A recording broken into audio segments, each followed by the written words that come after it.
Good afternoon friends, welcome to my channel. সকলকে জানাই অনেক অনেক ভালোবাসা। আজ দেখো আমরা একটু যাচ্ছি দিদির বাড়ি মাঝদিয়া। আর মাঝদিয়া যাওয়ার কারণও আছে, হঠাৎ করে আমার একটু মেকআপের কাজ পড়েছে কৃষ্ণনগর, তো কালকে সেখানে যেতে হবে। তো তার জন্য আজ যাচ্ছি দিদির বাড়ি মাঝদিয়া, আর ওখান থেকে কালকে কৃষ্ণনগর যাব। তো দিদিরা কিন্তু এখনও কেউ জানে না, সবাইকে সারপ্রাইজ দিচ্ছি। আর এই যে হানি, এসো এসো বাবা। এই যে হানি আর আমি রেডি হয়ে গেছি। এই যে টু সেম।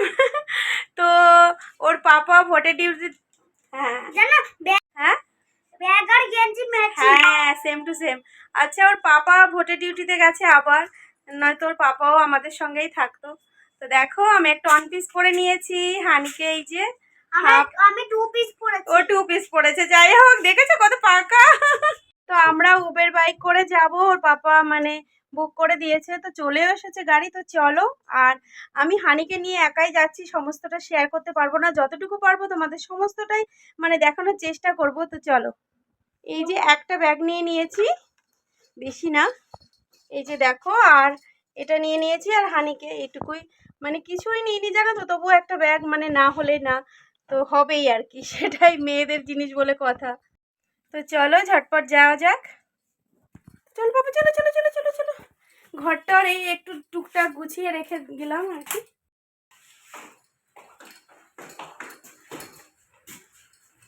চলো চলো চলো,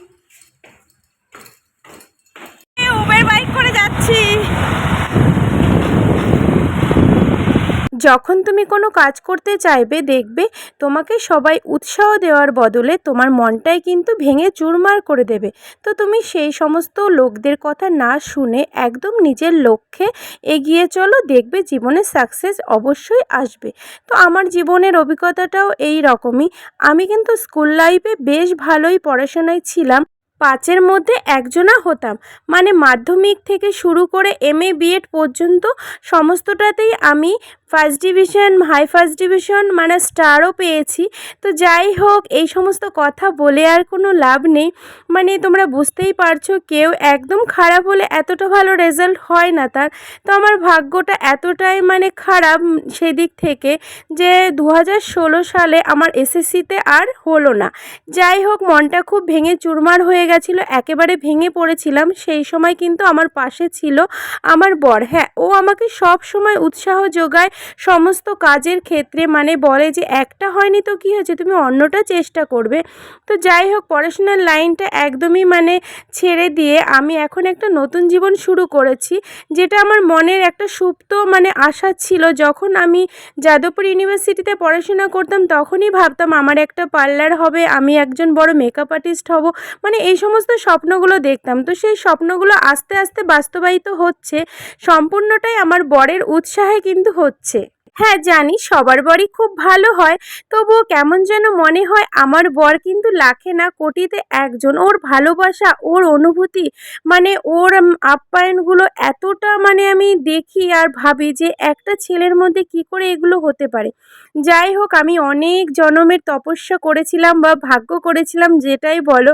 তো এই রকম বর পেয়েছি। তো বরের গল্প, আমার জীবনের গল্প করতে করতে দেখো আমরা পৌঁছে গেছি একদম দিদির বাড়ি মাঝদিয়া স্টেশন। তো ঢুকেও পড়েছি। তো এইভাবে গল্প করতে করতে আজকের একটু ছোট্ট কাহিনী তোমাদের সঙ্গে শেয়ার করলাম। কেমন লাগলো অবশ্যই কমেন্ট করে জানিও। আর লোকের কথায় কান না দিয়ে নিজের মনের মতো করে তুমি নিজের কাজটাকে বেছে নাও, আর এইভাবে এগিয়ে যাও। তো দিদির বাড়ি থেকে কাল যাব কৃষ্ণনগর মেকআপের কাজের ব্যাপারে। তো ওখান থেকে আবার কালই মানে কলকাতায় ফিরবো। তো আজকের মতো এখানেই তোমাদের বাই করছি। সকলে খুব ভালো থেকো, হ্যাপি থেকো। আজকের মতো এখানেই টাটা। আর আমার ভিডিওগুলি যদি তোমাদের ভালো লেগে থাকে, তাহলে কিন্তু পেজটা অবশ্যই ফলো করে দেবে, লাইক কমেন্ট করতে একদম ভুলবে না, আর ভিডিওগুলো কিন্তু প্রচুর প্রচুর শেয়ার করে দেবে। তো টাটা। দিদির ছেলেটাকে দেখো কতটা গোলুমোলু হয়েছে, এবার এই গোলুমোলুটাকে আমি একটু চটকাবো, আদর করব, তারপর ফ্রেশ হয়ে ঘুমিয়ে পড়বো। তো আজকের মতো good night, bye bye, take care, see you.